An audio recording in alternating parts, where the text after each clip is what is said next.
The war on drugs, while touted as the formidable solution to the country's drug menace, had resulted in the systematic violations of our constitutional rights to life, human dignity, and due process. Gusto ko lang pong sabihin unang-una, Mr. Speaker, the time of reckoning has come.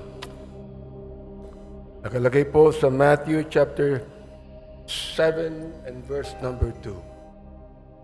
For with what judgment ye judge, ye shall be judged. And with what measure ye meet, it shall be measured to you again. Kung iniisip po natin na magagawa mo ang gusto mong gawin, na hindi mo sinusunod ang saligang batas, dahil nasa kapangyarihan ka, nais kong sabihin, Mr. Speaker, na matatapos din ang mga bagay na yan at ikaw ay hatulan ng taong bayan. Ito pong House of Representatives ay ang bahay po ng taong bayan. Sapagkat tayong lahat ay inelect ng taong bayan upang tayo ay magbusisi ng lahat ng katiwalaang nangyayari sa ating pamahalaan. I consider this a divine blessing to be able to rise today as the chair of the House Committee on Human Rights and co-chair of the Quad Committee to share the initial findings and recommendations of our inquiry, particularly into the extrajudicial killings that occurred during the previous administration's war on drugs. Inuulit ko po, Mr. Speaker, kakampi ako ng dating administrasyon kapag pinag-uusapan po ang pag-alis ng droga sa ating bansa. Sinabi ko po ito sa ating dating Pangulo.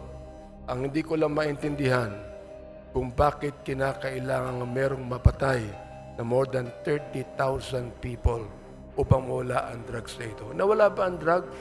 Hindi. Nandun pa rin, Mr. Speaker. Indeed, there is a season for everything and a time for every purpose under the heaven, as made clear by the Lord in chapter 3 of the book of Ecclesiastes. This is the most opportune time for the Joint Committee on Dangerous Drugs, Public Order and Safety, Public Accounts, and the Committee on Human Rights to present to you a progress report on our inquiry in aid of legislation. After 13 rigorous and thorough hearings of the so-called Quad Committee, we are confident that we have gathered substantial findings backed by competent evidence to make the requisite recommendations to this legislative body and to the appropriate government agencies for appropriate and decisive action. There was systematic violation of human rights and blatant disregard of due process.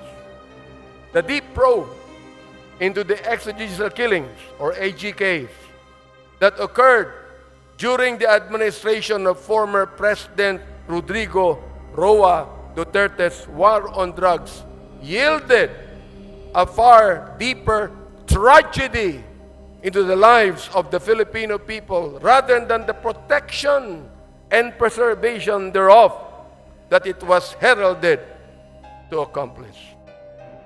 The numbers, Mr. Speaker and my dear colleagues, speak the scary truth. According to data from the Philippine National Police from July 1, 2016 to June 30 of 2022, 7,640 individuals were killed in official police operations. Of these documented deaths, 7,173 were drug pushers. 440 were drug users that should have been rehabilitated, not killed. And only 21 were drug lords. Mr. Speaker, from as far back as May 15, 2024, when my committee started digging into the EJ case, we had been presented with multiple reports indicating that there had been massive nationwide drug-related killings within the period July 2016 to June 2022. The killings were classified either as police operations or perpetrated by unknown perpetrators, which is no different from the Sinaloa type of killings in Latin America, which were notorious at the time, the drug cartel in Latin America. The 2017 year-end accomplishment report of the Duterte administration highlighted as key accomplishments, my dear Speaker, the deaths of 3,967 drug personalities and 16,355 homicide cases under investigation as of 30 September 2017. The PNP reported that there was a total of 7,640 illegal drug suspects who died in police operations, 2,053 of which were recorded in the first 6 months of the Duterte presidency from July to December 2016. No less than the United Nations Office of the High Commissioner for Human Rights noted that there were at least 8,663 drug-related killings as of February of 2019, while academic research, the HUS project of the Third World Studies, University of the Philippines, gathered around 5,348 recorded deaths.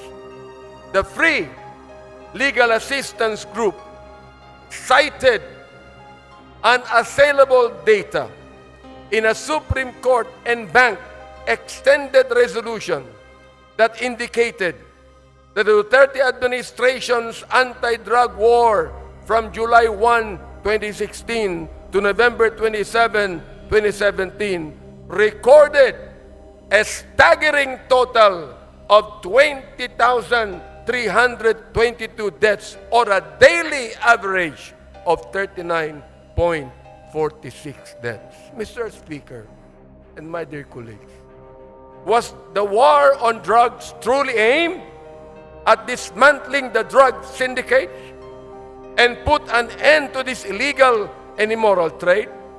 Or was it an all-out assault on the poor and vulnerable to cover up the former? Gusto ba talaga nitong durugin ang mga drug lords at ang illegal drug industry, o durugin lamang ang mga mahihirap upang pagtakpan ang mga may kinalaman o kaugnayan sa problemang ito?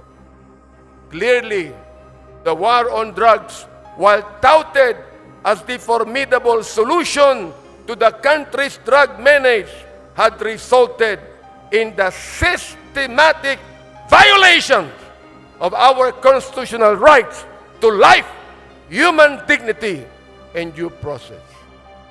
Ang sagradong buhay na tanging bigay ng poong may kapal ay hindi kailanman dapat pawiin ng sinuman. Ang sabi po ng Diyos, "Thou shalt not kill." But the war on drugs resonated a policy of kill, kill, kill.